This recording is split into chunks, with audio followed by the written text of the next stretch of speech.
Most leaders don't have a time problem, they have a priority problem. See, too many executives are overwhelmed, not because they don't have enough time, but because they're doing too much of the wrong things. Today, I want to walk you through how CEOs prioritize differently than other leaders, and why the way you prioritize is either going to accelerate your impact or quietly erode your influence. Let's dive in. Let me ask you something. Is your calendar a reflection of the leader that you want to be? Or is it just a collection of back-to-back obligations? If you're constantly reacting to issues, dropping into meetings you don't need to be in, or cleaning up after your team, then you're not prioritizing like a CEO. You're acting as if you're the chief firefighter, and that is simply not scalable. The truth is this: everything is not a priority, and all priorities don't deserve your attention. If you treat everything with the same urgency, you're going to burn out. Your team will underperform, and the business that you're in is going to remain stagnant. How do high-impact CEOs decide what matters most? It starts with identity. Before we talk tactics, here's a mindset shift most leaders never make.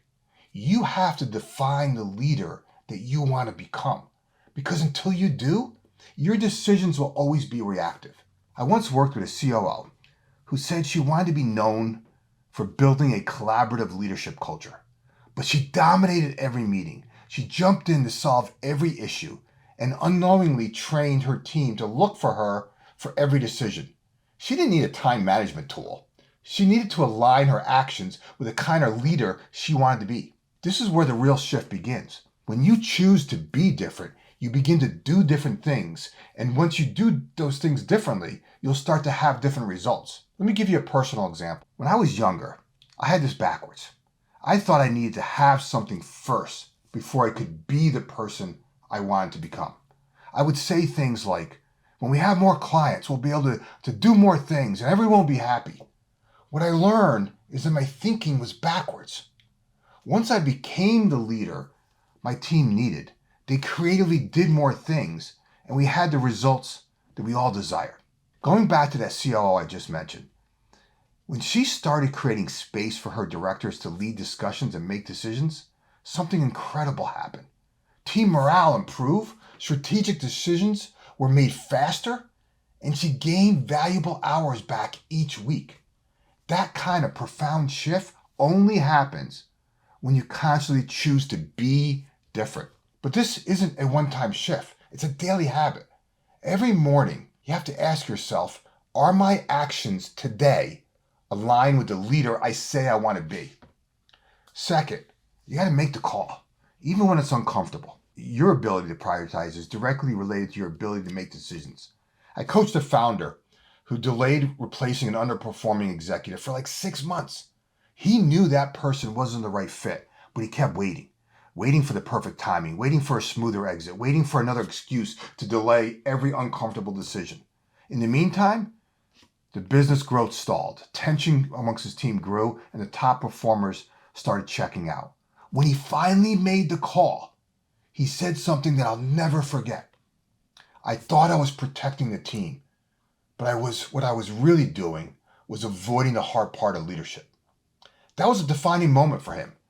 Because every time you delay a hard decision, you send a message, and rarely is it the one you want to send. So when you're waffling over an uncomfortable decision, I want you to zoom out. Zoom out and ask yourself, will this decision move the business forward? Does it protect the culture we're building? Is it in the best interest of our clients and our team? If the answer is yes, then make the call, even if it's uncomfortable. Okay, third, delegate responsibility, not just tasks. I talk about this a lot. This is where a lot of senior leaders get trapped. They want to prioritize their time, but they can't relinquish control. They assign tasks, but keep ownership of the outcome. They check every detail, they rework deliverables, they slow everything down. That's not prioritization.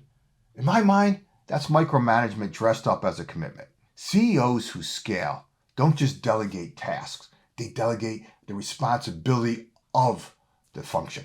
And they do that by empowering others to own the outcome.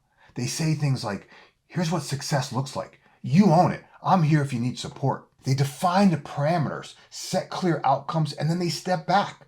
See, because when you trust your team to own the result, it's not just about the steps. You free yourself up to lead from a higher level, and you also create space for others to rise. Number 4, anchor every decision with here's where we're going and why. One of the most powerful phrases I've used in leadership is here's where we're going and why.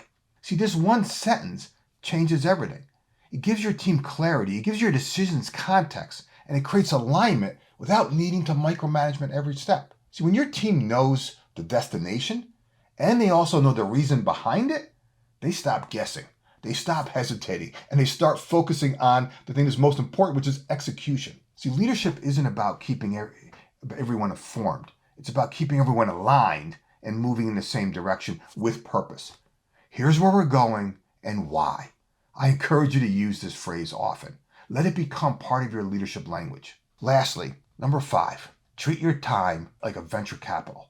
See, most leaders treat time like a renewable resource, but top performing CEOs treat time like a capital to invest strategically, selectively, for maximum return. Just like a VC doesn't fund every pitch, a CEO shouldn't say yes to every meeting, every task, or every fire drill. Here are 3 high-impact filters every C-level executive runs through before committing their time. 1, is this the highest and best use of my time? Or am I doing something that someone else could do at least 80% as well as I could? So your role is to focus on what only you can do: vision, leadership, relationships, and decisions that shape the business. If you're deep in the execution, you're limiting scale. Number 2, does this move the business forward, or does it just keep us afloat? Is this a growth lever or just maintenance? See, top executives invest time in activities that build enterprise value, strategic priorities, talent development, key partnerships. Everything else, delegate, automate, or eliminate. And the third one is, will this matter 90 days from now? Or am I reacting to the noise instead of leading with focus? Executives must protect their time from the urgent and unimportant. This filter forces long-term thinking and keeps you aligned with outcomes, not just activity. Prioritizing like a CEO isn't about saying yes or no. It's about choosing who you want to be and aligning your actions with that identity. It's about being intentional and then filtering every decision, every meeting, and every commitment through that lens. So here's your challenge. Don't just react to the urgent. Align with what's essential. And most importantly, don't just lead for today. Prioritize for the future that you want to build. If you're serious about prioritizing like a CEO, I want to help. Download my latest ebook, The CEO Shift. Empower your leaders to think like entrepreneurs and lead like owners. Inside, I'll show you exactly how to elevate your leadership, create alignment, and build a high-performance team. If you're not ready to think about your leadership at this level, let me at least buy you a copy of my book, Freedom to Experiment. How to ignite a new level of energy, focus, and momentum in yourself and your team. All I ask is that you pay for a small shipping and handling fee. Follow the link in the description if you're interested, and I'll personally sign a copy for you. If you like what I shared today, do me a favor, give it a thumbs up, drop a comment below related to your business, and of course subscribe, because each week I'm sharing content to help you and your team embrace change, focus your efforts, and accelerate results. Remember this, you're just one idea away. I hope to talk to you soon.